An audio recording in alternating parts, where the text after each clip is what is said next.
What is up, guys? Dylan James here with TorqueTricking. I'm sure you're wondering what's been going on with TorqueTalks and where they've been the last couple of weeks/months. A few months ago, we had to move the studio. Actually, for a good reason, we had to find a larger space. So everything was sort of torn down and taken apart for a while. In that time, I also moved houses. I just couldn't really get over to the studio once we set it up. And, also planning the tour and TSG and just making all of this happen has been quite the ordeal. But it's been a ton of fun, and I've been working with a ton of awesome people. I'm really excited to get back to making these Torque Talks. We have tons of new episodes, tons. I'm really excited for you guys to see them all. And I guess that's pretty much it. Torque Talks are back. Until next time, see you then.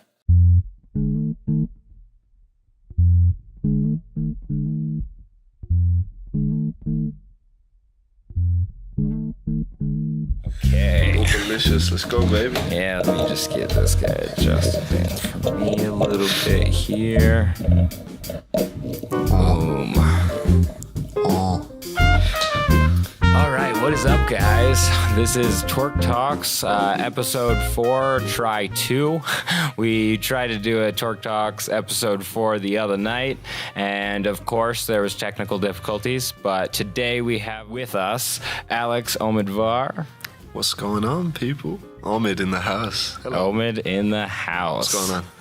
So, how's it going, man? How's your tour been so far?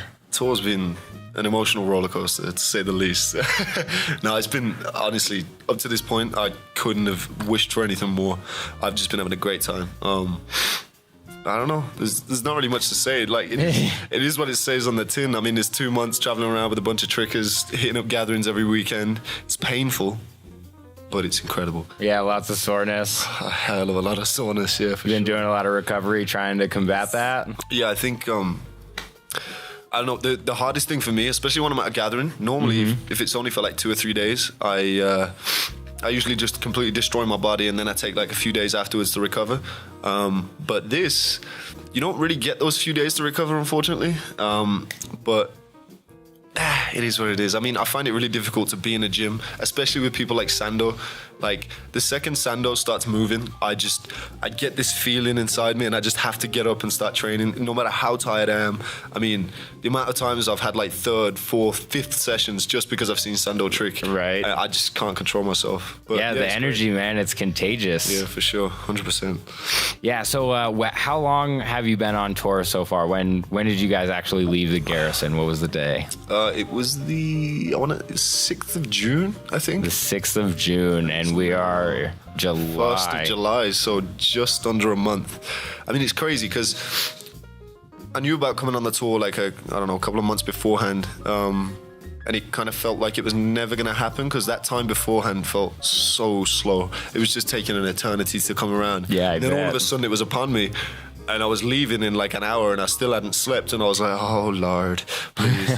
But yeah, like, and again, the first like week or 2 felt like no time had passed, but then it had, I don't know, time just doesn't really mean anything anymore. Yeah. I mean, just kind of sleep until like 1 p.m. sometimes, and then stay up until like 5 or whatever. But I don't know, it's like, I don't know, it doesn't matter though. I mean, because if I'm waking up to go and do a bunch of shit that I really don't want to do, then I just wake up and I feel like I'm going to pass straight back out. But I mean, when I woke up to go on the hike, it was tough because I couldn't really see for a bit. But then got in the car, and I didn't realize quite how excited I was to go up this mountain because, like, I don't know, it was 4:30 when I woke up, but right. I couldn't even sleep in the car, and I'd only slept for like 2 hours. So yeah, it was dope though. Yeah, had a great time. Now, so how long have you been tricking, up to this point? I started tricking like, so it was actually 2 days before New Year's Eve. Sorry, 2 days before New Year's Day, 2011. Yeah, so like right at the beginning of 2012. What year are we now? 2017. Yeah, for sure. So just at the beginning of 2012. But I learned to do a backflip on the ground like, I don't know, like 3 or 4 months before that. And I was doing free running and stuff until maybe like February, March 2012, and then I was just like, oh, fuck that noise. I'm trying to just do tricks, because like I was watching Phil Gibbs samplers like every day, and like watching a bunch of people, and like obviously training with Kojo and stuff. Like he was already killing shit, and I had to jump on it, and I was like, oh, it just kind of hurts my knees doing shit on concrete. So I was like, nah, I'm out. But then I just tricked as much as I could from that point. Who did you start training with? Like, was there someone that got you into it, or like how did you discover tricking in its like as tricking as opposed to just, you know, doing flips in the backyard or whatever you were doing before? Okay, so I don't know, the people that was around was kind of varied. There were break dancers and free runners, but no trickers. And then I saw a dude wearing a UTX shirt, which is the gym that I train at now, and I have trained at, you know, consistently for the past 5.5 years.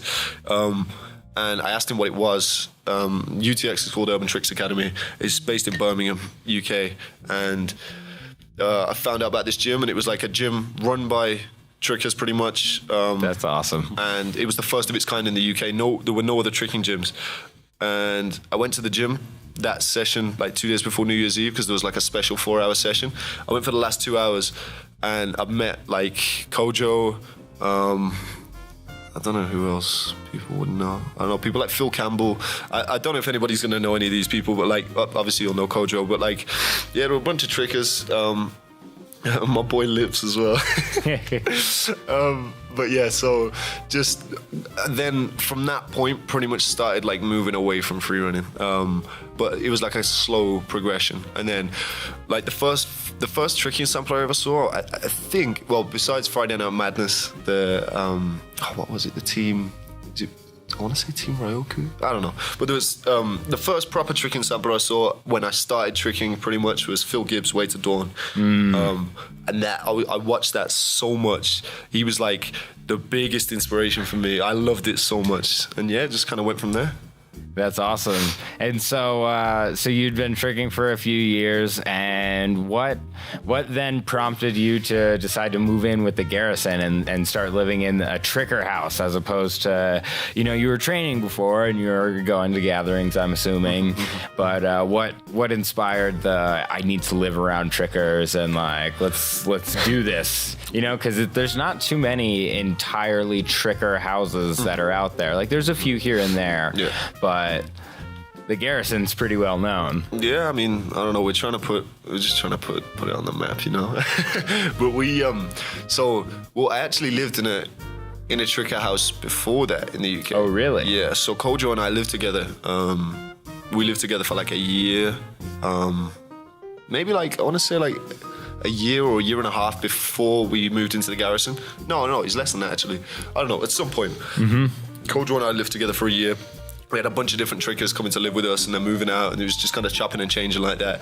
And then I decided to move back with my parents, just so I could save and get a car. And then once I'd got a car, then just be out and then just kind of do my own thing from that point. So I moved back, and then Kojo and I were talking about getting a place, just the two of us. Right. And then I got wind, because I think Kojo, Kyle and I went to a gathering in Sweden, and I think talks kind of started then. Kyle kind of said that he was considering maybe living in Birmingham. I don't know when it was, but at some point, basically, the conversation started between myself, Kojo, Sean, and Kyle. And then, I don't know, it just kind of happened. Like, it took a little while to actually get the house, and then once we found a house, we were just like, oh, fuck it, should we just get this one? Because people weren't trying to, you know, rent to a bunch of 20-year-old men, basically. Right. But like, yeah, this place was just, I mean, me, Kyle, and Sean hadn't even seen the house before we moved in.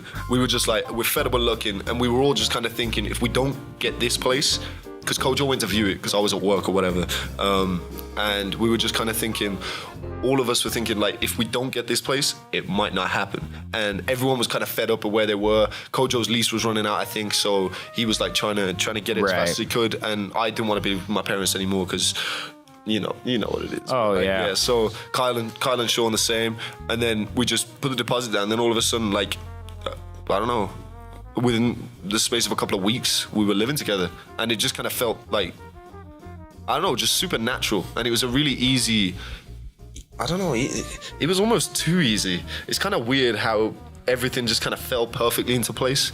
But yeah, like I couldn't beat the vibe. But yeah, it was dope. That's awesome. How you liking it? Oh, come on, man. Do you even need to ask? I mean, I don't know. You can't really beat like living with, just some of the best trickers in the world, in my opinion. Yeah. And like, just they're the homies. Like, they're my best friends. You know what I mean? Like, yeah. I don't know, we spend a lot of time together, and it's weird because somehow, I mean, sometimes we'll get pissed off at one another because that's just people. But it's weird how well it works, and the dynamic of the house. Like, I couldn't ask for anything else, really. I mean, and I've had experiences living with people that aren't quite to my taste, if you will, but yeah, it's all just kind of worked out perfectly, and I have a great time. Like every day, whenever I'm in the house, whenever I'm with these guys, it's just perfect. That's awesome, and it's so great that all of you guys got to go on the tour together, sort of as a house, and you just do all of it and explore the U.S. together. Sure. And how many states have you been in? Probably more than you could count at this point. It's just been a kind of sleepy, drunken blur. I mean, it's crazy. Like, because we were talking about this the other day, how we once again, it's one of those weird situations where it almost seems like it's going to be too good to be true if it happens, but everything falls into place perfectly. We can all get the time off, doing whatever we're doing, and we're all able to make it and afford it and do the things that we want to do. And it's like we don't even really need to leave home because we're all going together. You know what I mean? Yeah. So, I don't know. We're traveling. So you don't have that homesick feeling as much, because it's like, oh no, my home's right here. Like, you know what I'm saying? These are all the guys that I would see normally. Like, you're not picking up your phone to going to talk to someone because they're right beside you. Yeah, for sure. Yeah, I mean, yeah, it's the perfect situation. That's awesome, man. And also, I just want to say, everyone who I've interacted with in America, including yourself, has just been dope. Like, I couldn't ask for any more. Everyone's been so great. Like, just thank you again. Well, thank you, man. We're glad to hear that. That's definitely all of the promoters' goals on this tour, is to just make sure that all the trickers participating can really, have a good time and just explore and see as much as they possibly can. Because especially back when we started, there was definitely nothing like this, in America. They had the Euro tour a few years after I started going to gatherings, but I just remember, like, Rudy and I literally did this, and like we got in my car from Virginia, and we just went up to this one gathering, and we collected, like, Kite flew out and met us there, and from there we like drove with him to like 2 or 3 different events, and then he like chilled with us for like 2 weeks between then. And so we had sort of our own little like mini tour like years and years ago, but every year it's the goal has been to just make it expand a little bit more. And now that we've gotten other brands involved, it's been a lot of fun. So it's awesome to hear positive feedback from you guys that are participating in it. Well, I don't know, from my perspective, it seems like it's picked up quite a lot of traction. Like it's started to, I don't know, it started to gain quite a lot of attention, like the America Summer Tour. How do you feel it's changed? Like, do you think it's been like a quick, because like the comparison between how long I've been tricking and what I've seen and what you've seen, completely different things. So like, you've seen things way before me, and I have no knowledge of it. Like, I wasn't even around during TT.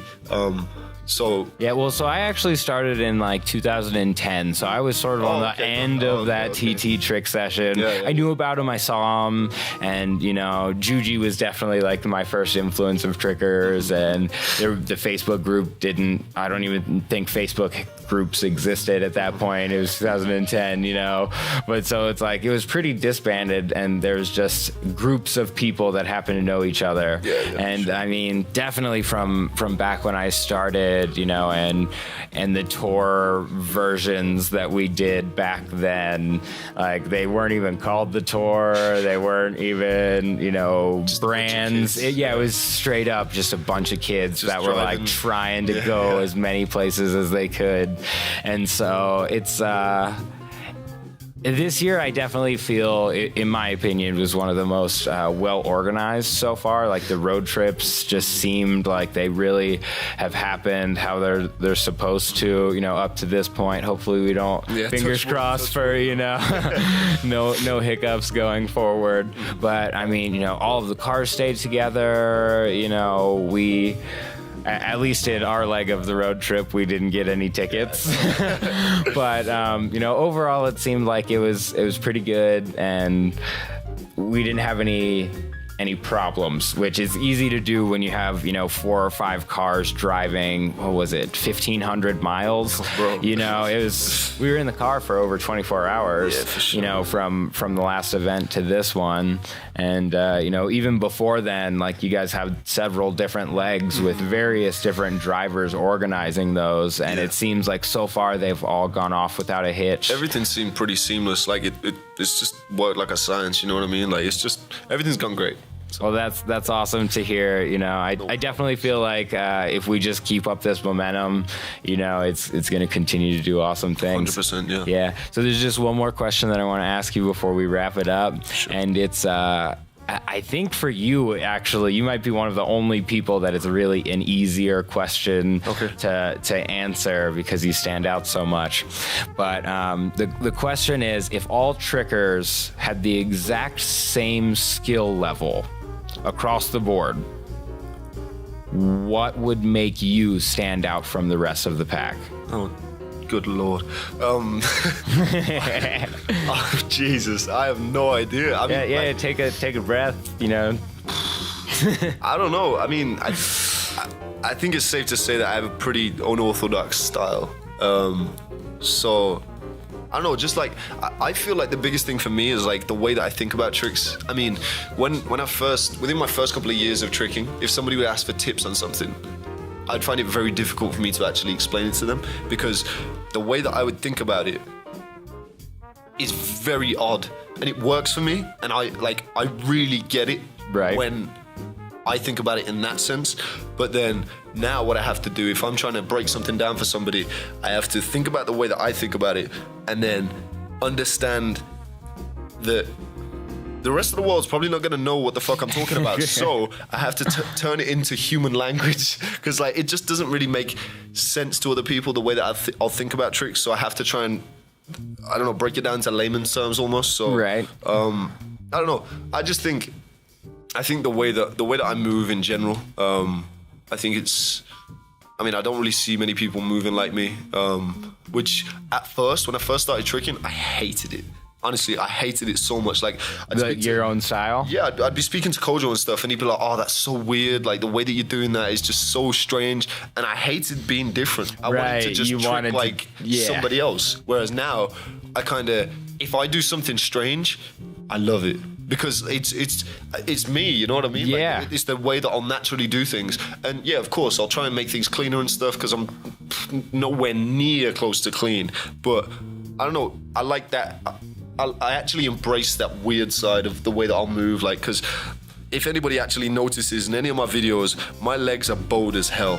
So, like, I think that's a big thing for me as well, and just the type of tricks that I'll do. I mean, I enjoy doing what a lot of people would see as, like, kind of awkward tricks, like doing, like, late nines and, like, scissor late nines and just some strange movements. Like, it's just stuff that I don't see that often. I want to try and show people and myself that I can do it and actually be happy with the way it looks. You know what I mean? Yeah, like, definitely. I think there's so many people out there that can do like the perfect cork, double cork, triple cork. By all means, I also want all of that as well.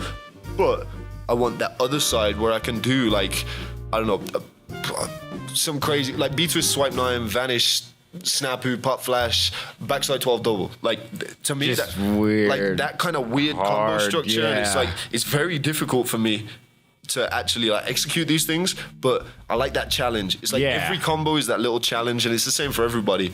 But I love the challenges that come with tricking. You know what I mean? So yeah, I don't know. Just my legs. My legs are pretty strange. So I feel like maybe they'd stand out a little bit. You know what I mean? So Yeah, I hope they would anyway. I wouldn't want. Oh, I definitely think they would. That's why I said, like, it's probably an easy question for you to answer, because you really do. You just have this completely different style. Like, the only person that I think even sort of comes somewhat similar to it is Jordan Edwards, and even then you guys are still worlds apart. For sure. But there's still sort of that, lots of weird, like, how does his body move like that, and shouldn't his ankle be broken, and how did he touch the ground? He was still, his leg was still on the ground, but he was touching the ground, but it wasn't a touchdown rise. But like, what was that? I don't know. Also, shouts to Jordan Edwards. Jordan Edwards is dope. Like, he's so good, and he's from the UK as well, so come on. But yeah, like, I don't know. I'm far from happy with my tricks, but I don't know. The more I do tricks, the more I enjoy tricks. And as long as I'm enjoying tricks, I don't really care, to be honest with you. Like, people can hate the way that I'm doing it. Like, people can love the way that I'm doing it. And I hope to inspire people. And I hope that people do enjoy watching my tricks. But at the end of the day, there's no feeling like just doing tricks or like... Yeah, I'm just going to keep on doing it for as long as I can. And also, what you said about ankles aren't an issue for me for whatever reason. It's knees. Knees fuck me up, bro, for real. Yeah, that's where you guys differentiate. Yeah. That's the ankles versus the knees. I've got bad knees, so yeah. Balances. Well, awesome, man. This has been a great talk. I really appreciate you coming in and doing this. For sure. I can definitely say I'm going to be very sad to see my house empty out. Right now there's like 11 to 12, maybe even a little bit more than that, trickers that are there right now, and it's been a zoo, but it has been awesome. Yeah, for sure. It's been a great time, so thank you for having me. And also, if you're listening, then by all means, 100% recommend go and check out all the other previous podcasts. Yeah, because I've listened to them myself, and they're dope. It's good to hear other trickers' perspectives on things. So yeah, it's always a good time. If they want to go follow you on your social medias, go ahead and run through those. Perfect. So my Instagram is just at Alex Omidvar. YouTube is at Alex Omidvar, and Facebook also at Alex Omidvar. And if you don't know who I am from Alex Omidvar, then you might know me as Omid, or that guy who trains with Kyle, Sean, and Kojo. Awesome. And as always, guys, if you like this video, click subscribe and check us out for more Torque Talks, and we will see you next time. Get it. Peace.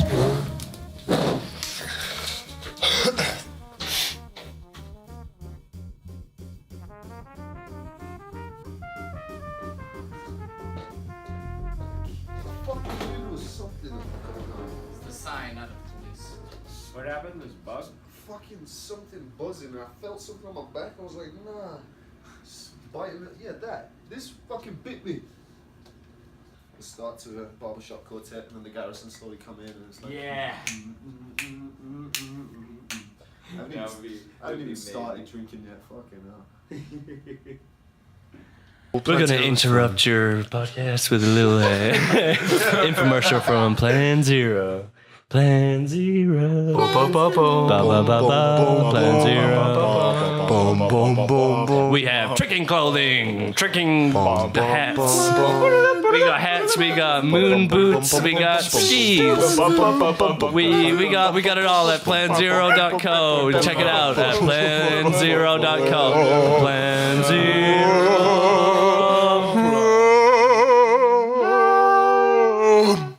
And we're back.